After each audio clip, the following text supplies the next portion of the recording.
नमस्कार दोस्तों, स्वागत है आपका सीपी स्मार्ट क्लासेस में। दोस्तों, यूपी पीसीएस 2022 की परीक्षा से संबंधित कुछ तथ्यों के बारे में इस वीडियो में डिस्कस करेंगे। तो दोस्तों, जैसा कि आप सबको मालूम है, यूपी पीसीएस 2022 के फॉर्म भरने की आवेदन करने की अंतिम तिथि समाप्त हो चुकी है।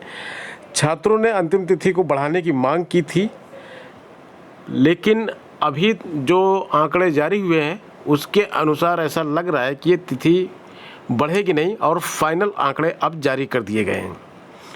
तो कितने छात्रों ने आवेदन किया है उत्तर प्रदेश लोक सेवा आयोग की पीसीएस की परीक्षा के लिए, कितने छात्र इसमें अपीयर होते हैं, कम से कम कितने प्रश्न आपको सही करने होते हैं कि आप एक पीसीएस अधिकारी बन सकें, इन सभी चीज़ों के बारे में चर्चा करेंगे इस वीडियो में।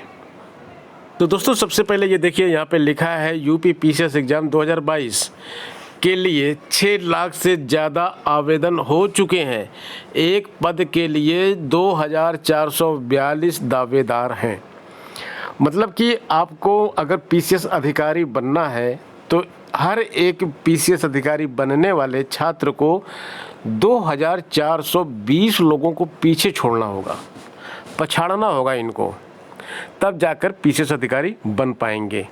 16 अप्रैल तक अंतिम तिथि थी और 6,05,023 अभ्यर्थियों ने सारी औपचारिकताएं पूरी करते हुए ऑनलाइन फॉर्म भरा है। एसडीएम के 39 समेत अब तक प्राप्त 250 पदों में से प्रति एक पद के लिए औसत 2,420 अभ्यर्थी दावेदार हैं। अब ये 2,420 अभ्यर्थी जो हैं ये घट के 1,700 या 1,800 की रेंज में आ जाएंगे। कैसे आएंगे? क्योंकि जब पीसीएस का रिजल्ट जारी होगा प्रारंभिक परीक्षा का, तब तक जितने पद और मिलते जाएंगे, जिनका अध्याचन मिलता जाएगा, वो इसमें ऐड होते जाएंगे। अगर पदों का विज्ञापन 250 पदों का विज्ञापन जारी किया गया है तो रिजल्ट इसका कम से कम 550 पदों के लिए जारी किया जाएगा। तो कम से कम 300 पद अभी इसमें और ऐड हो जाएंगे, और जो 300 पद ऐड हो जाएंगे तो ये 1500 तक भी आ सकता है एक पद पर औसत अभ्यर्थियों की संख्या।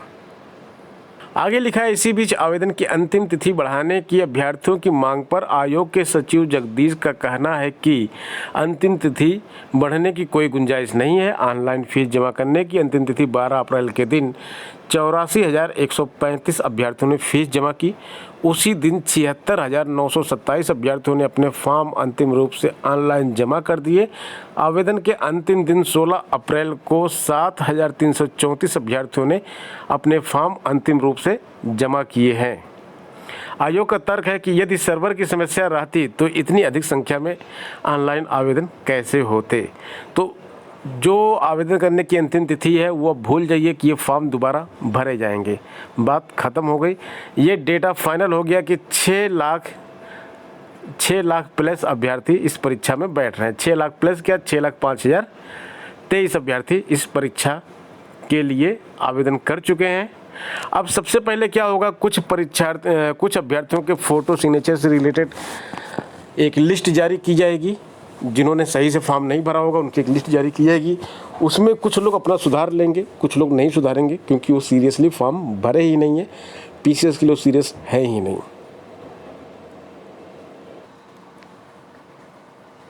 तो दोस्तों, अभी इसमें जो आवेदन आपको 6 लाख दिख रहा है, जो प्रारंभिक परीक्षा में बैठते हैं वो 50% से भी कम छात्र प्रारंभिक परीक्षा में बैठते हैं।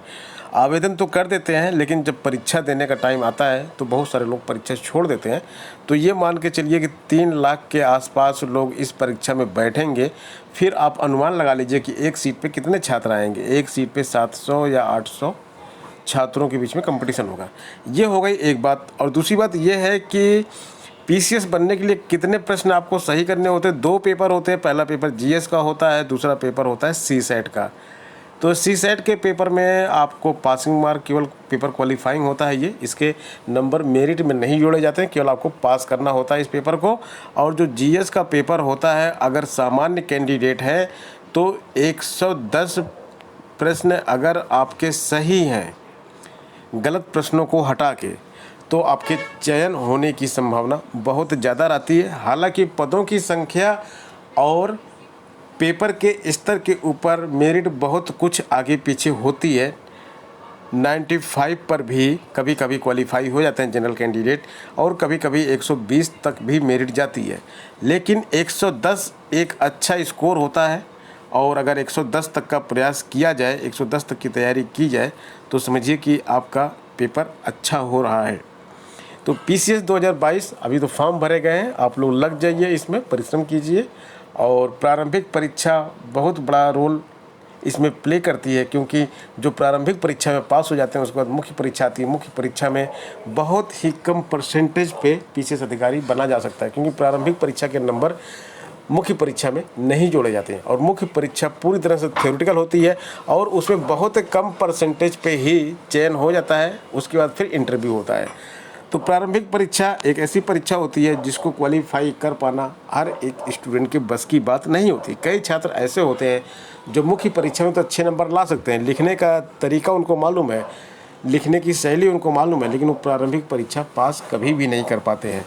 तो दोस्तों, ये हो गई आज की अपडेट। मिलते हैं नेक्स्ट वीडियो में कुछ नई अपडेट के साथ। बने रहे आप CP स्मार्ट क्लासेस के साथ। धन्यवाद।